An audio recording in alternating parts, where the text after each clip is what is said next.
Nah, jadi kita masuk ya Bapak Ibu untuk faktor pemicu terjadinya kanker. Sebenarnya banyak sekali faktor pemicunya. Salah satunya adalah faktor genetik ataupun keturunan. Tetapi ini hanya 10-15% saja.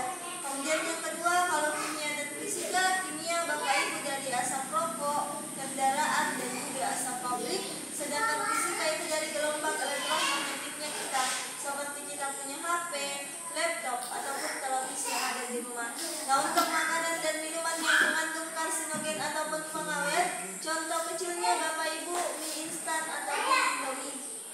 Jadi untuk mie instan ataupun Indomie hanya boleh Bapak Ibu konsumsi itu sebanyak 3 bungkus dalam seminggu, bukan 3 bungkus dalam sehari ya. Ya, ini karena kenapa Bapak Ibu? Kalau saya rasa Indomie kalau kita masak itu dia lembek, tetapi kalau proses dalam tubuh kita butuh waktu berhari-hari. Jadi kasihan kita punya sistem pencernaan. Yang kemarin makan Indomie belum selesai dicerna, besoknya makan Indomie lagi, makanya dia menumpuk. Kemudian yang kedua, tidak disarankan juga makan Indomie Bapak Ibu dengan yang namanya nasi. Tidak boleh Bapak Ibu ya, karena itu bisa menaikkan ini ke dalam darahnya kita. Kalau ini mungkin anak-anak di luar sana, ada pasiennya kami juga kemarin dari usianya 16 tahun sudah terkena namanya gula atau diabetes, karena memang tidak boleh. Kalau yang terakhir Bu, ini biasanya masih banyak ibu-ibunya yang masih salah penggunaan atau cara pengolahan makanannya. Contoh kecilnya lagi Bu, penggunaan minyak gorengnya kita tidak boleh melebihi 3 kali pemakaian. Atau sudah berubah warna jadi hitam kecoklatan ya Bu ya. Kalau sudah seperti itu sebaiknya di stop, dibuang, diganti yang baru. Karena kan sudah mengandung zat yang umum biasanya kami jumpai di masyarakat. Tetapi Bapak Ibu tidak boleh kita sepelekan, karena itu bisa terserang segala usia. Mau itu orang dewasa, wanita pria, bahkan anak balita seperti ini. Jadi jangan nanti kita baru panik kalau sudah ada tumor dan kanker yang berkembang di dalam tubuh kita. Nah, jadi kita masuk ya Pak ya untuk materi kanker prostatnya ini. Kalau kanker prostat ini Pak hanya bisa terkena pada kaum pria saja ya. Jadi tidak bisa terkena pada kami kaum wanita. Ya kenapa bisa Pak? Ya, karena memang hanya pria yang memiliki namanya kelenjar prostat. Kalau di wanita pria yang cenderung terkena kanker prostat Pak, itu yang pertama Pak, yaitu pria yang berkulit hitam. Karena ras coklat atau sawo matang. Ya. Untuk poin kedua, itu adalah pria yang berusia 50 tahun ke atas. Itu juga sangat rentan terkena kanker prostat. Nah, jadi seperti ini ya Bapak Ibu ya. Kalau untuk pasangan suami istri yang sudah berusia 50 tahun ke atas, biasanya itu ibu-ibunya sudah mengalami yang namanya menopause atau kita sudah berhenti haid. Sedangkan pria itu Pak tidak ada masa menopause-nya sama sekali. Jadi semakin tinggi umur pria Pak, semakin tinggi juga libidonya.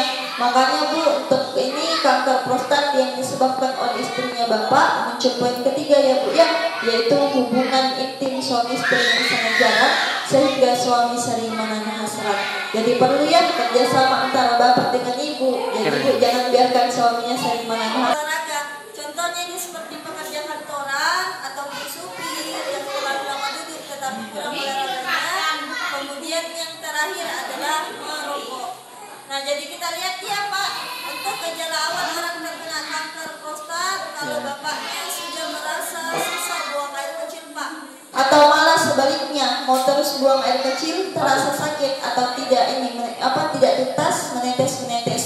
Kemudian yang kedua Pak, sering sakit di bawah perutnya Bapak, seperti kayak tulang perut, sakit di bawah punggung dan sakit di pergelangan paha. Jadi hati-hati Pak, kalau kedua gejalanya sudah muncul, harus segera ke fasilitas kesehatan. Kita ke rumah sakit, jangan sampai Bapak baru menunggu gejala ketiga, yaitu adanya darah yang bercampur dengan air seni atau hematuria.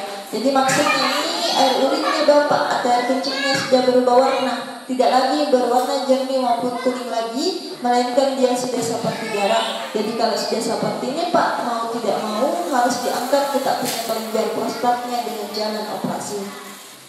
Nah, jadi kita masuk ya Bapak Ibu untuk materi yang terakhir, itu adalah materi kanker payudara.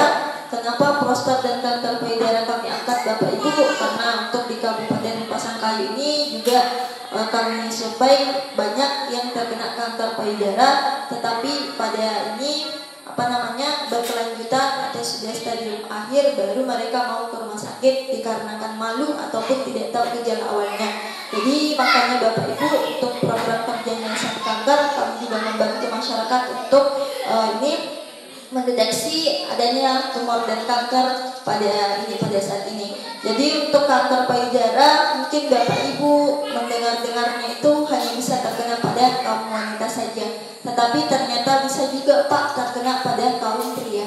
Ya, kenapa? Pria sama-sama memiliki yang namanya payudara, tetapi betul ya Pak ya, lebih tinggi presentasinya terkena pada wanita, karena pria itu Bu tidak ada namanya kelenjar air susu.